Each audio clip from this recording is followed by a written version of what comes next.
Secara tersirat Trump mau membubarkan Wall Street. Anjrit, demikian saya komentar. Sungguh, ini kumpulan informasi yang saya dapat beberapa hari terakhir melalui media internasional Al Jazeera, Russian Today, Bloomberg yang membuat kepala saya muter 7 keliling. Sangat challenging menganalisa langkah catur Amerika dan Cina ketimbang langkah catur yang penuh agenda dari 4L yang sangat kebaca, tetapi pejabat teras orang nyanda. Kalau ingat itu tuh bawaannya mangkel aja. Balik ke Trump aja deh. Trump misalnya mengkritik Apple Incorporated di bawah CEO-nya Tim Cook yang memang jago urusan memangkas biaya produksi dengan strategi global supply chain-nya, di mana setiap wilayah punya kekuatan diambil yang murah dan kualitas bagus untuk menyuplai Apple. Economic scale membuat harga murah menjadi harga turun, menjadi harga rendah. Walaupun bukan buatan Amerika, namun engineering dan innovation tetap Amerika, tetap Apple pusatnya. Namun isinya dibuat di banyak negara, terutama Cina. Bagi Trump itu flight capital, bagi Apple itu adalah business as usual. Dan keengganan para investor Wall Street dan perusahaan yang melantai di Wall Street pindah dari Cina membuat Trump berak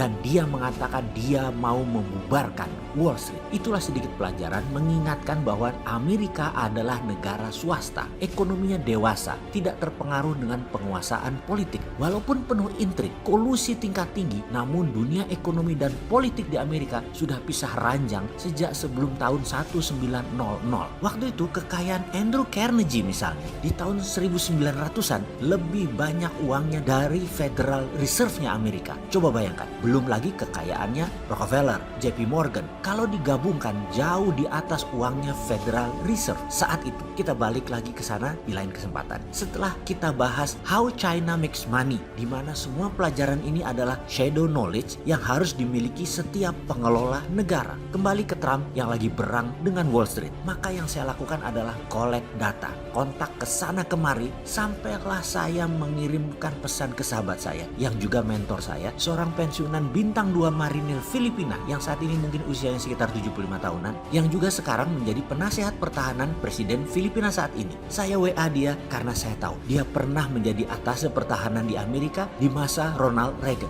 Mengapa saya mengingat dia? Seseorang yang sudah 4 tahunan kami tidak berkabar. Karena dari buku The Fury yang meliput Trump, saya mendapatkan kesan Trump sangat mengidolakan Presiden Ronald Reagan. Bahkan ketika dia mengatakan dulu 30 tahun sebelum jadi presiden, dia sudah klaim mau jadi presiden Amerika karena ingin meniru Ronald Reagan. Kemudian slogan kampanye Trump adalah Make America Great Again. Itu adalah slogannya Ronald Reagan. Reagan menjadi presiden karena kesalnya Amerika terhadap lemahnya Jimmy Carter yang membuat dolar terpuruk jatuh hingga 50% dan dipukulnya ekonomi Amerika karena narkoba, karena kartelnya Medellin, Pablo Escobar dan kong kali kong dengan petinggi Panama Noriega membuat generasi muda Amerika terpapar narkoba. Layaknya COVID saat ini, layaknya ekonomi at war saat ini, narco-economic warfare dipakai untuk pukul Amerika di bawah Presiden Jimmy Carter yang diambil alih kemudian oleh Ronald Reagan. Dan Reagan melakukan 2 hal yang besar.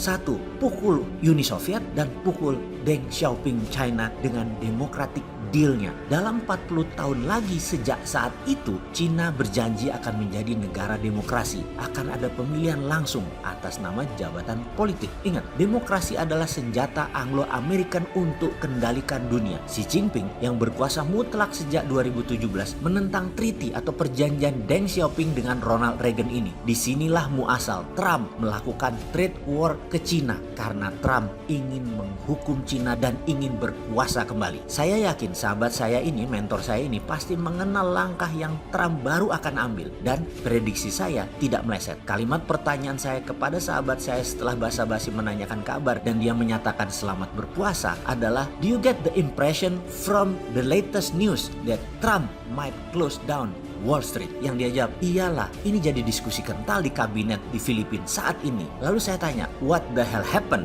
Yang dijawab dengan satu nama, it's Roger Robinson. Saya balas dengan sebuah kalimat pendek, he's a legend. Oke, pembicaraan saya berdua setelahnya mungkin gak terlalu penting. Sekali lagi, siapalah Sontoloyo ini? Pejabat bukan, politikus bukan, pengusahanya pun masih berhutang. Di mana kerennya? Tiap hari masih nyangkul di sawah, bingung urusan THR karyawan tahun ini. Tapi pasti ada yang bertanya, siapa si legend itu? itu. Pastinya saya tidak kenal dia, tapi buku tentang dia saya baca ada kali 10 macam. Memang di buku komik Shinchan, Doraemon gak ada nama itu. Tapi buku selain komik populer tadi, seperti buku geopolitik, pasti nyamber tentang nama Roger Robinson. Dia salah satu dari 13 tim bayangan penasehat Ronald Reagan yang baru saja dipanggil oleh Donald Trump ke White House. Sama seperti penasehat Trump lainnya, Steve Bannon. Maka Roger sangat anti globalis, anti Wall Street. Nah, ini seru kalau menganalisa dunia seperti ini. Di Amerika itu ada dua mazhab ekonomi besar. Kalau mereka sekolah di Ivy League kampus, ujung-ujungnya jadi budak globalis atau menjadi globalis di Wall Street. Di luar kampus tadi, maka alumninya jadi bagian dari IMF dan World Bank yang menjadi acuan Federal Reserve dan Bank Sentral seluruh dunia, dan juga para bankers-banker financial institution di luar banknya Wall Street. Mazhab ekonomi IMF akan melihat rating S&P atau Standard & Poor's atau Moody's sebagai acuan seperti saat ini. Siapa yang pakai hal itu ya? Kalau Wall Street nggak percaya banget sama mereka. Wall Street pakai acuan dari JP Morgan, Goldman Sachs, dan sejenisnya di dalam menganalisa atau merating sebuah negara atau perusahaan. IMF dan Moody's bisa saja kasih rating Indonesia bagus, tapi JP Morgan bisa kasih rating jelek. Itulah dunia ekonomi, dan sahabat harus paham bahwa data di dunia ini pun bisa saling silang karena kepentingan. IMF bisa saja memberi pinjaman, namun bunga tinggi selangit karena Wall Street kasih rating jelek Indonesia. Itu misalnya. Atau seperti sekarang, gak turun-turun pinjaman dolarnya alias gak dikasih-kasih pinjaman dolarnya. Kembali ke Roger. Lalu bagaimana kira-kira Trump ke depannya? Sekali lagi, bedakan Trump sebagai Commander in Chief, bedakan negara Amerika, bedakan IMF, dan bedakan dengan rakyat Amerika. Agenda negara Amerika selaku state itu tetap agenda. Trump selaku Commander in Chief mempunyai gaya tersendiri di dalam menjalankan state missionnya. IMF adalah tool of state. Jadi Trump bisa pakai, bisa tidak. Dan rakyat Amerika, ya rakyat terkadang nggak tahu apa yang terjadi di luar Amerika. Oleh kelakuan pembawa state missionnya Amerika, mereka nggak tahu. Mereka disibukkan dengan hip hop, American Dream, teknologi advance, freedom of speech, freedom of thinking. Itu di dalamnya. Untuk memprotek itu, Commander in Chief punya master plan berbeda-beda. Dan Trump adalah cowboy selayaknya pemimpin partai Republikan lainnya. Doyan perang, doyan bedil-bedilan. Coba saja lihat. Semua perang terbanyak ya pada saat presidennya dari Partai Republik. Oke, sebentar. Saya tarik nafas dulu dan menghentikan sebentar info ini. Sekarang saya sedang melihat Twitter, membaca gerakan kapal-kapal dari Pacific Ocean ke arah barat yang rapih berjajar membantu armada ke-7, ditambah pergerakan kapal dari beberapa negara Eropa dan Australia ke arah yang sama. Sengaja Kementerian Pertahanan Amerika membuka data tersebut ke publik. Detail, termasuk isinya, termasuk apa arsenalnya, termasuk armornya, armada naval tersebut. Ngomong-ngomong ada apa ya? Ada yang paham beginian gak di sekitar istana? Tanya dong, kasih tahu rakyat ya.